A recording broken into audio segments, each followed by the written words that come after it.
अंग्रेज इस देश से चले गए हैं, मगर फिर भी उनके रूप में कुछ लोग अभी भी मौजूद हैं। वो है नेता लोग।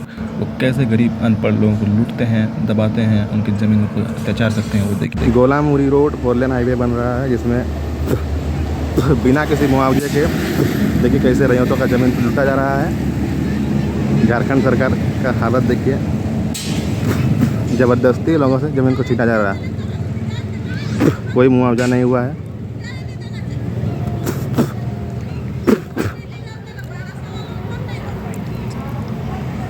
4 लेन का निर्माण का कार्य किया जा रहा है।